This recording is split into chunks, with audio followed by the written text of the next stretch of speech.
बोलो लक्ष्मी नारायण भगवान की। पाप को हटाने के लिए अनेक प्रकार के प्रायश्चित करे, परंतु प्रायश्चित श्री कृष्ण से विमुख पुरुषों को पवित्र नहीं कर सकते। जैसे मदिरा के घट को नदियां पवित्र नहीं कर सकती, श्री कृष्ण के नाम के उच्चारण से पाप रहे तो कोई मुक्त पुरुषों को नहीं दिखता। यमराज तथा उसके दूत स्वप्न आदि में भी नहीं दिखाई देते, तब प्रत्यक्ष कैसे दिखेंगे? अंत समय में जिसने ब्राह्मण को गौदान किया या ब्राह्मण के मुंह से नंदनंदन ऐसी वाणी को सुना हो, वह व्यक्ति रुद्रमास युक्त बेतन नदी में नहीं गिरता। इसलिए श्री कृष्ण को स्मरण करें, जिससे अनेक जन्म उपार्जित पाप का नाश हो जाए। और फिर गीता तथा सहस्त्रनाम का पाठ करें या इसे ब्राह्मण से सुने। अंत समय में एकादशी व्रत, गीता, गंगाजल, तुलसी के पत्ते, विष्णु पादोदक का स्मरण करें, ये मुक्ति देने वाले हैं। संकल्प पूर्वक अन्य स्वर्ण दान कर स्वर्ण दक्षिणा सहित वेदवित ब्राह्मणों को सबत्सा गऊ का दान करें। अंत समय में मनुष्य अल्प या बहुत जिसको दान देते हैं उससे बहुत लाभ होता है। और मरने वाले के पुत्र मन में विचारते हैं कि पिता के लिए इस चीज का दान करूंगा, या वाणी से कहे पिता मैं आपके निमित्त अमुक दान करूंगा, वह अनंत गुण वाला हो जाता है। अच्छे पुत्र को चाहिए कि पिता के अंतिम समय में सभी तरह का दान कराए। लोक में धर्मज्ञ व्यक्ति इसलिए पुत्र के लिए प्रार्थना करते हैं। भूमि पर स्थित आदि आंखें मूंदे हुए पिता को देखकर पुत्रों को उनके द्वारा पूर्व संचित धन के विषय में तृष्णा नहीं करनी चाहिए। उत्तम पुत्र के द्वारा दिए गए दान से जब तक उसका पिता जीवित हो तब तक, और फिर मृत्यु के अनंतर अतिवाहिक शरीर से भी परलोक के रास्ते में वह दुख नहीं प्राप्त करता।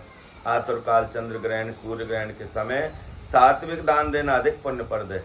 इसलिए तिलादि अष्टमादान अवश्य करें। तिल, लोहा, सोना, रुई, लवण, सप्तदान, भूमि, गौ, यह एक एक दान भी सबको पवित्र करने वाला। यदि इस अष्टदान को एक ही दिन में करें तो सर्वोत्तम है। ये अष्टमादान महापातक बड़े पापों को नष्ट करने वाला। इसको अंत समय में अवश्य कराएं।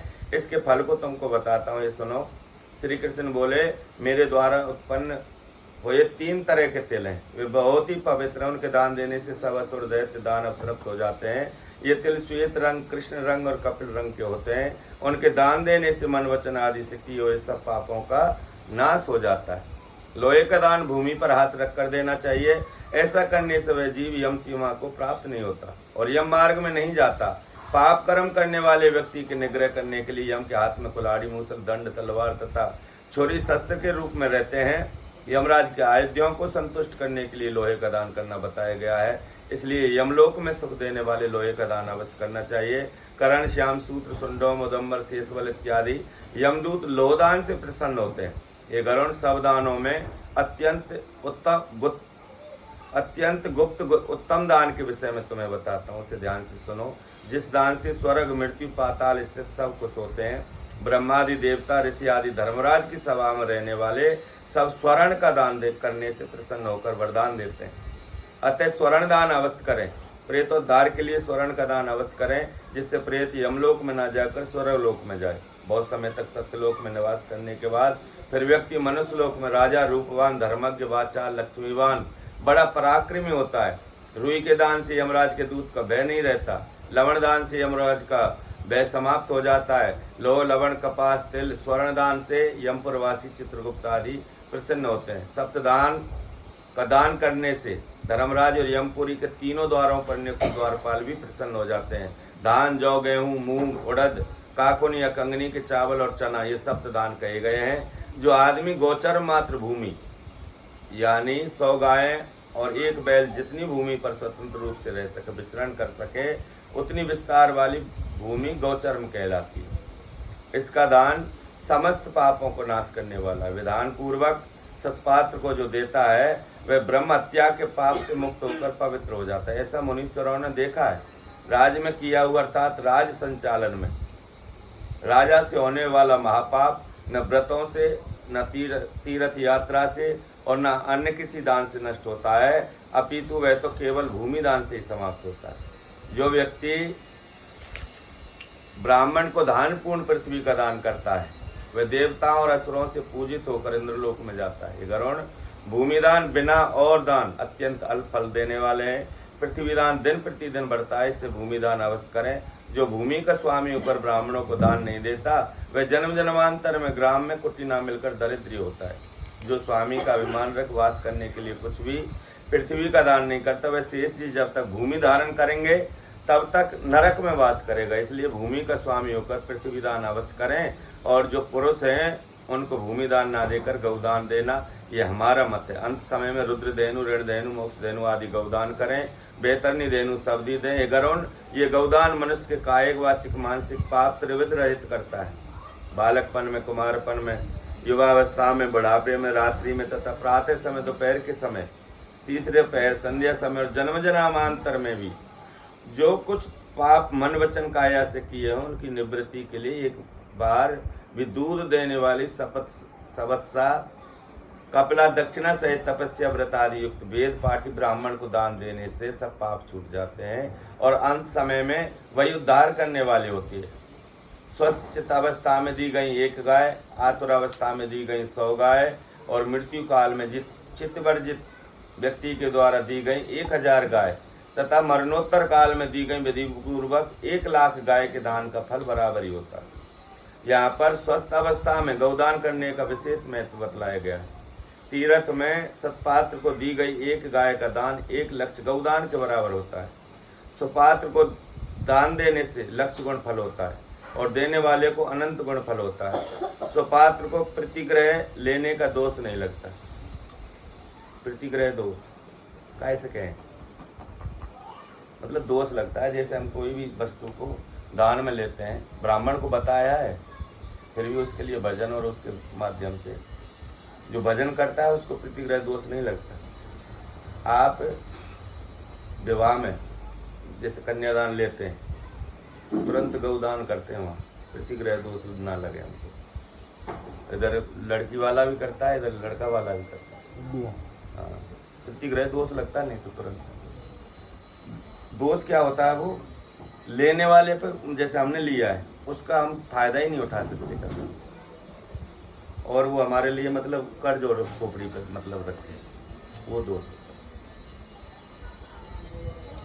सुपात्र को दान देने से लक्ष्य गुण फल होता है और देने वाले को अनंत गुण फल होता है। सुपात्र को प्रतिग्रह लेने का दोष नहीं लगता। वेदाध्ययन, विश्वदेवादि यज्ञ कर परान भक्षण न करने वाला ब्राह्मण रतन से परिपूर्ण भूमि का दान ग्रहण करे तथापि प्रतिग्रह जन्य दोष नहीं लगता। सर्प बिच्छू आदि का विष मंत्र द्वारा दूर हो जाता है और अग्निदेव सबकी शीत दूर कर देते हैं। इन दोनों को भी कोई पाप नहीं लगता। लेकिन कुपात्र को गौदान देने से दाता नरक में जाता है। कुपात्र लोभवश यदि गौदान ले लेता है तो उसकी 100 पीढ़ी तक पितर नरक में जाते हैं। इसलिए बुद्धिमान व्यक्ति अपने कल्याण के लिए कुपात्र को दान कभी न दे। 1 गौ का दान ही ब्राह्मण को देना चाहिए। बहुत से ब्राह्मणों को 1 गाय कदापि नहीं देनी चाहिए। वह गौ यदि बेची गई या बांटी गई तो 7 पीढ़ी तक के वंश का नाश कर देती है। भगवान श्री कृष्ण कहते हैं, गरुण, तुमको मैंने पहले बैतरणी नदी का इतिहास बताया था, अब उसको पार करने का उपाय रूप गौदान ही है, उसकी विधि बताता हूँ। काली या कपला, आजकल वैसे गौदान बहुत कम हो रहा है, उसका जो अर्थ ही दूसरा हो रहा है। वो तो आप एक तरह से जैसे वहाँ गए गौशाला में कर रहे हो ना, तो वो तो एक तरह से गौ मतलब आपने गोद ले ली। ये गोद लेने में उसमें भिन्न मतभेद है। हाँ, काली या कपला गौ को अलंकार आभूषण आदि से सजाकर, सींगों पर स्वर्ण चढ़ाकर, खुरों को चांदी से मढ़वाकर तथा दूध दोहने के लिए कांसे का पात्र देना चाहिए। काले वस्त्र से गौ को आच्छादन कर, गले में घंटी बांधकर और कपास के ऊपर वस्त्र सहित एक ताम्र पात्र को रख, उसके ऊपर लोहदंड के सहित स्वर्ण से निर्मित यमराज को स्थापित कर धृत से भरे एक कांसे का पात्र रखें। उस जगह एक गड्ढा खोद कर उसमें जल भरें। उसकी बैतरणी नदी संज्ञा है, उसको रेशमी वस्त्र से वेष्टित करते रहे। उसके समीप सूर्य की देह से उत्पन्न हुई धेनु को खड़ी करके शास्त्रीय विधि विधान के अनुसार उसके दान का संकल्प करें। ब्राह्मण को अलंकार और वस्त्र का दान दें तथा गंध पुष्प अक्षत आदि से विधान पूर्वक गौ की पूजा करें। गौ की पूंछ को पकड़कर ईख की नाभ पर पैर रखकर ब्राह्मण को आगे करके इस मंत्र को पढ़े, आप ही भगवान संसार समुद्र में डूबे हुए त्रिविध ताप से दुखी प्राणियों की रक्षा करने वाले हैं। विष्णु रूप द्विज श्रेष्ठ भूमि देव मेरा उद्धार कर दक्षिणा सहित बैतरणी जो गौ मैंने आपको दी है, इसे नमस्कार है। घोर भयानक यमलोक मार्ग में 7 योजन बैतरणी नदी को तैरने की इच्छा कर बैतरणी तरण रूप गौदान आपको दिया और नमस्कार करता हूँ। ये धेनुके, तुम स्वयं ही यमलोक के विस्तृत मार्ग में पार करने के लिए वहाँ मेरी राह देखना। ऐसे तुमको मेरा नमस्कार है। गऊ मेरे सामने पीछे हृदय में बसे और मैं गऊओं के मध्य में रहूं। राजादिकों में जो लक्ष्मी है वैसे इंद्रादिकों में जो लक्ष्मी है वह सब धेनु रूप से तेरे में स्थित है। इसलिए तुम मेरे पापों आदि को दूर करो। हाथ जोड़ करो यमराज की प्रार्थना तथा प्रदक्षिणा देकर सब सामग्री ब्राह्मण को दे। ये गरुण, इस विधान से जो बैतरणी धेनु का दान करता है वह धर्म मार्ग से धर्मराज की सभा में जाता है। शरीर की स्वस्थ अवस्था में ही बैतरणी विषयक व्रत का आचरण कर लेना चाहिए और बैतरणी पार करने की इच्छा से विद्वान को बैतरणी गऊ का दान करना चाहिए। गरुण, बैतरणी गऊ का दान करने से महामार्ग में वह नदी नहीं आती, इसलिए हमेशा पुण्य काल में गौदान करनी चाहिए। गंगा आदि सभी तीर्थों में, ब्राह्मणों के निवास स्थानों में, चंद्र और सूर्य ग्रहण के समय में, संक्रांति में, अमावस्या तिथि में, उत्तरायण और दक्षिणायन कर्क और मकर संक्रांतियों में, विषव अर्थात मेष और तुला की संक्रांति में, व्यतिपात योग में, धनिष्ठा आर्द्रा आदि नक्षत्रों में, चंद्रमा के रहने पर रविवार को पड़ने वाली अमावस्या युगादि तिथियों में, युग की आरंभ की तिथि युगादि तिथि कहलाती है। सतयुग की प्रारंभिक तिथि वैशाख शुक्ल तृतीया अक्षय तृतीया जिसको बोलते हैं। त्रेता की आरंभिक तिथि कार्तिक शुक्ल नवमी, अब ये नवमी आ रही है जो। द्वापर की प्रारंभिक तिथि भाद्रपद कृष्ण त्रयोदशी और कलयुग की आरंभ की तिथि माघ अमावस्या है तथा अन्यान पुण्य कालों में उत्तम गौदान देना चाहिए। सुपात्र ब्राह्मण मिलने से, श्रद्धा उत्पन्न होने से वही पुण्य काल है, क्योंकि लक्ष्मी अस्थिर है, शरीर नाशवान है और ऐश्वर्य भी सदा काल स्थिर नहीं रहेगा। वैसे मृत्यु अवश्य आने वाली है, इसलिए धर्म के कार्य अवश्य करें। अपने कल्याणार्थ ब्राह्मण को अपने विस्तारानुसार दान देने से अनंत फल होता है। थोड़ा धन होने पर भी श्रद्धा से दान किया जाए तो वह अक्षय होकर जन्म जन्मांतर में हमारे साथ चलता है। दान रूप पाथे से महामार्ग यमराज के मार्ग में सुख मिलता है और जिसने नहीं दिया वह बड़े कष्ट से यम मार्ग में जाता है। भूमि पर प्राणियों ने जो कुछ पुण्य किया है वह यमलोक रास्ते के आगे मिलता है। महापुण्य प्रताप से मनुष्य योनि प्राप्त होती है। इसको प्राप्त कर धर्म कर्म करने वाला सदगति को प्राप्त होता है। जो मनुष्य जन्म को प्राप्त कर धार्मिक कार्य नहीं करता वह प्रत्येक जन्म में दुख प्राप्त करता। धन पुत्र पत्नी आदि बंधुजन और यह शरीर भी सब कुछ अनित्य है, इसलिए धर्म का पालन करना चाहिए। जब तक व्यक्ति जीवित रहता है तभी तक बंधु बांधव और पिता का संबंध रहता है। मरने के बाद क्षणभर में ही स्नेह संबंध समाप्त हो जाता है। जीवित अवस्था में अपनी आत्मा ही अपना बंधु है, ऐसा ही बार बार सोचते रहना चाहिए। मरने के अनंतर कौन दान देगा, ऐसा सोचकर अपने हाथ से ही दान करना चाहिए, क्योंकि शरीर अनित्य है। अतः मृत्यु के पश्चात कोई भी तुम्हारे निमित्त दान नहीं करेगा। इस मृतक शरीर को सब बंधु एकत्र होकर लोहे की भांति या काष्ठ की तरह भूमि पर रख देते हैं तथा बाद में लकड़ियों में भस्म कर सब वापस आ जाते। केवल धर्म ही साथ चलता है। मृत्यु के पश्चात धन संपत्ति आदि सब घर से ही साथ नहीं जाते और बंधुजन शमशान भूमि से ही छूट जाते हैं। केवल उसके किए गए कर्म ही साथ चलते हैं। यह शरीर अग्नि में भस्म हो जाता है, परंतु इस शरीर से किए हुए कर्म ही मनुष्य के साथ चलते हैं। इस संसार में दुख रूपी समुद्र का कोई बंधु नहीं है। केवल कर्म संबंध से जीव आता है और कर्म क्षय से चला जाता है। माता पिता पुत्र बंधु पत्नी आदि का परस्पर मिलन प्याऊ पर एकत्र हुए जंतुओं के समान यह नदी में बहने वाली काष्ठ समूह की तरह नितांत चंचल अर्थात अस्थिर है।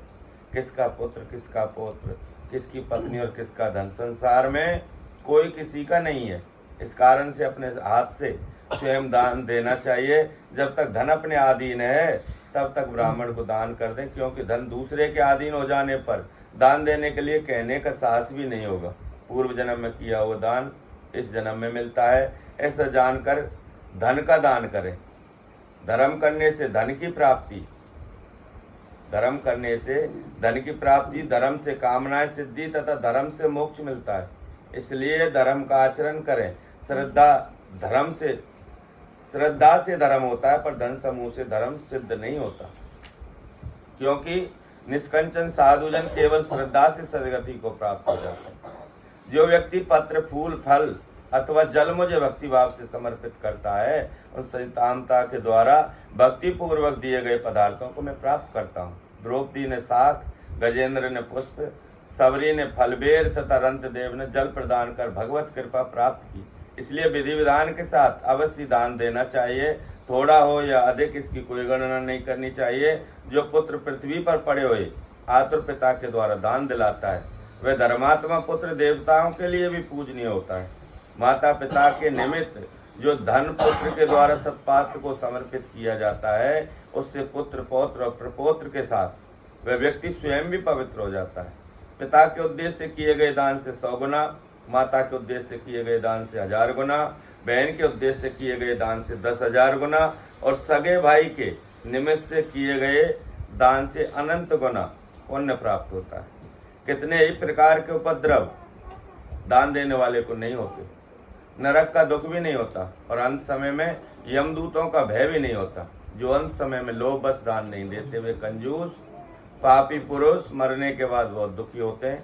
अंत समय में पुत्र पौत्र भाई समान गोत्र के तथा जो मित्र हैं वे सब वहां आकर यदि दान ना दें तब उनको ब्रह्म हत्या का दोष लगता है। इसमें कुछ भी संदेह नहीं। बोलो गरुड़ पुराण की जय।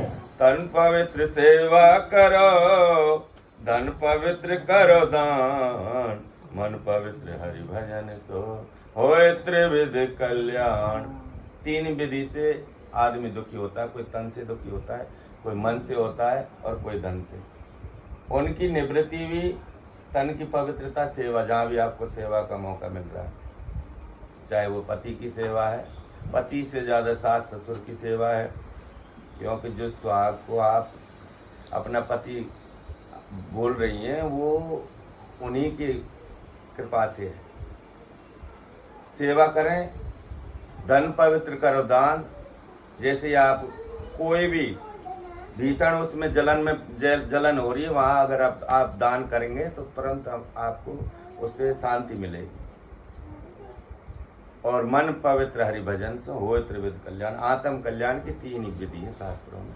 तन पवित्र सेवा करो, धन पवित्र करो दान, मन पवित्र हरि भजन से होए त्रिविध कल्याण। बोलो गरुड़ पुराण की जय।